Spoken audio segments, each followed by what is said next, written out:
یەک لە ئەنجومەن و ستافی مامۆستایان و فەرمانبەرانی ناڕازی زانکۆی سلێمانیەوە.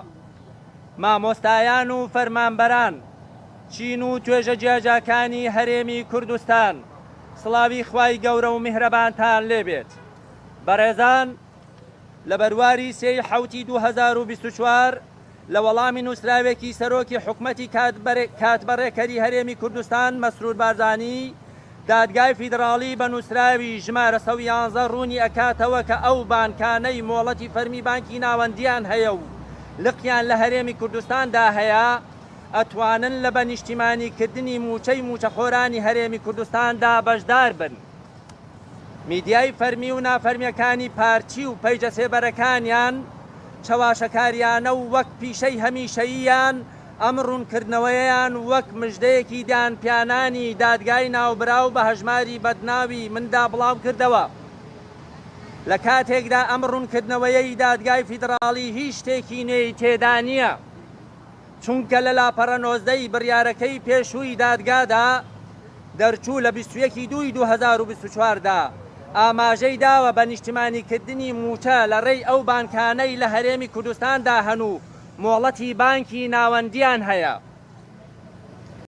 ئێمە پێمان وایە ئەو نووسراوە لە دەرەنجامی دوا سەردانی کۆتایی مانگی 5 و سەرەتای مانگی 6 ئێمە و هاوڕێیانمان لە ئەنجومەنی سەرتاسەری مامۆستایان و فەرمانبەرانی ناڕازیەوە بۆ بەغدای پایتەخت لەو دوو سەردانەدا وەک ئامادەکاریەک بۆ تۆمارکردنی سکاڵا لەسەر هەردوو سەرۆکی حکومەتی ناوەند و هەرێم، چونکە پرۆسەیەکی ڕاستەقینەی تەوتین هێشتا دەستی پێ نەکردووە.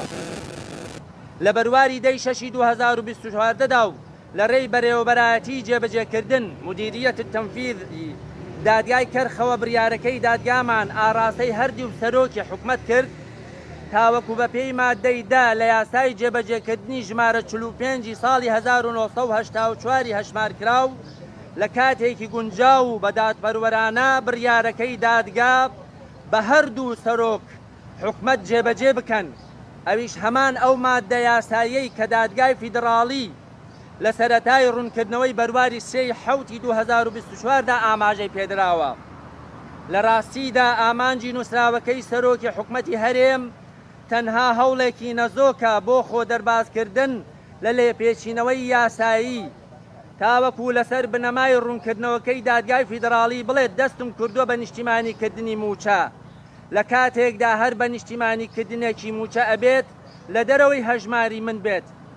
ڕاستەوخۆ لە ڕێی وەزارەتی دارایی عێراقی فیدراڵەوە بۆ هەژمارێکی بانکی موچەخۆران بێت بێ هیچ لایەنێکی سێهەم. بۆیە لێرەوە جارێکی تر داوا لەسەر جەم موچەخۆرانی سەربەرز و خۆڕاگر ئەکەین، نەچنە ژێرباری هەوڵە چاواشەکاریە دووبارە و سێبارەکانی حکومەتی هەرێمەوە. حکومەتی ماوە بە سەرچووی هەرێمی کوردستانەوە شەرمەزاریان کەن، بە هیچ شێوەیەک فۆرمی هەژماری بەدناوی تاڵانکاری پڕ نەکەنەوە، تاوەکو ناچاریان ئەکەین بڕیارەکەی دادگا وەک خۆی جێبەجێ بکەن، وەک چۆن بڕیاری هاوتاکردنی موچەی خانەنیشانیان پێ جێبەجێکرا. لە کۆتاییشدا هۆشیاریەکانی پێشومان وەبیر حکومەتی کاتبەڕێکەر ئەهێنینەوە، واز لە کاتکوشتن و دەستی بێنن.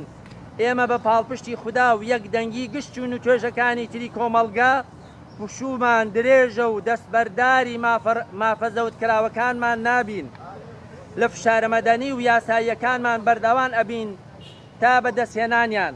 تەنانەت دادگاییکردنیشیان لەو پێناوەشدا داوای پاڵپشتی و هەماهەنگی زیاتر لەو ئەندام پەرلەمانانەی ئێستا و پێشوو ئەکەین کە هاوکارمان بوون، لە هەمان کاتیشدا سوپاسیان ئەکەین. سەرکەوتن بۆ ئیرادەی شۆڕشی سپی موچەخۆرانی هەرێمی کوردستان، ئەنجومەن و ستافی مامۆستایان و فەرمانبەرانی ناڕازی زانکۆی سلێمانی 10 حوتی 2024